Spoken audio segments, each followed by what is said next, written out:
We have to discuss this because they have agreed to send Dwight Howard, who was just with us last week, to the Nets for Timofey Mozgov, 2 future second-round picks, and cash, according to league sources. League sources are telling our Adrian Wojnarowski that the Hornets have agreed to trade Dwight Howard to the Nets for Timofey Mozgov, 2 future second-round picks and cash. The move saves the Nets nearly $17 million and creates 2 max salary slots for next year's free agency.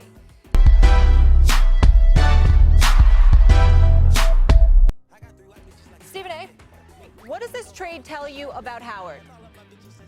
It tells me that he's irrelevant. It tells me that Dwight Howard probably made the biggest mistake in his life by leaving the Orlando Magic years ago. That's what it tells me. And I'm sad to say that because I like Dwight Howard. I genuinely like him as a person. I think he's a good player. I think he could still make a contribution for a team or whatever.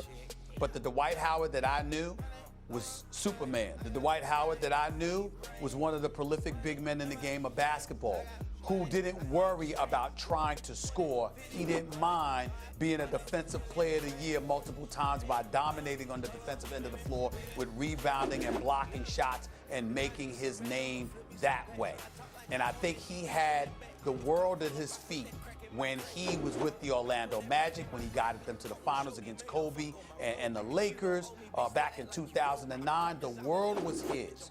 But unfortunately, he got caught up in his brand.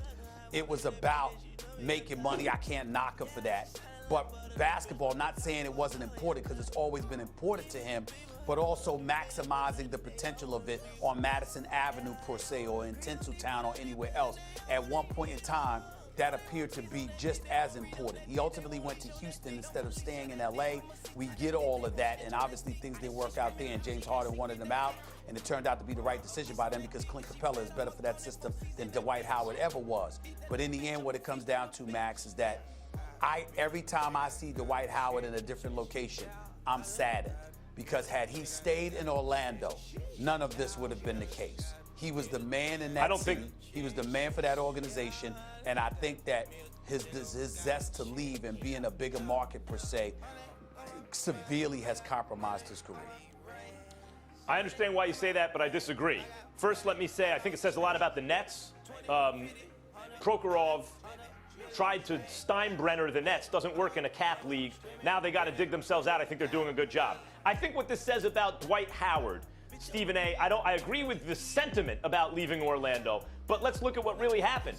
He hurt his back. He herniated discs in his back. He hasn't been the same since, even after the surgery, because Dwight Howard's game was predicated on his athletic advantages. He was big and strong and athletic. He could jump high, stuff like that. And so his game, he was a truly great player in his prime, because as you mentioned, he took him to the finals with a bunch of guys who just could shoot. Like, he was the original centerpiece of who could find the open man as a center, grab rebounds, and put the ball in the hole on the inside.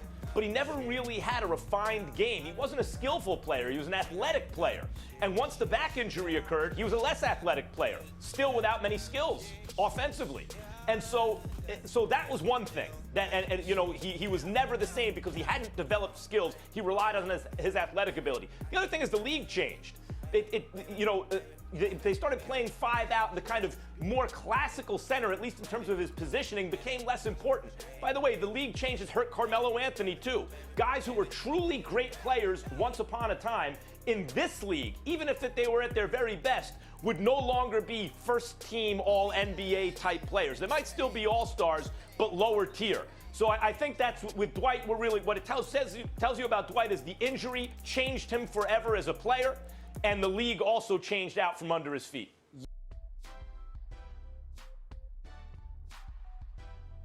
Dwight Howard is being traded to Brooklyn. The sneaky big news part of that. So he goes to Brooklyn, which is where he wanted to go originally when he left Orlando. We all saw that didn't work out. Correct. So all these years later, he goes back there. But what it means is that 2 years down the line, the Nets are going to have 2 max salary slots available. Is that a destination? Is that a place that stars are going to want to go to try and make it happen in Brooklyn? New York City. Right. Right there. Absolutely. Here's the thing that we're now seeing in today's landscape of the NBA. The super teams are here to stay. And so if you're an organization, you have to put yourself in a position to not only take advantage of that, but have 2 of them on your roster if you have an attraction like New York City. And if you're the Nets, you have nothing to lose in this dynamic. You're gaining Dwight Howard currently, but in the future, as you mentioned, you're trying to be a player. Which we also now know, Chris Paul and everything, that these are conversations that are happening years in advance.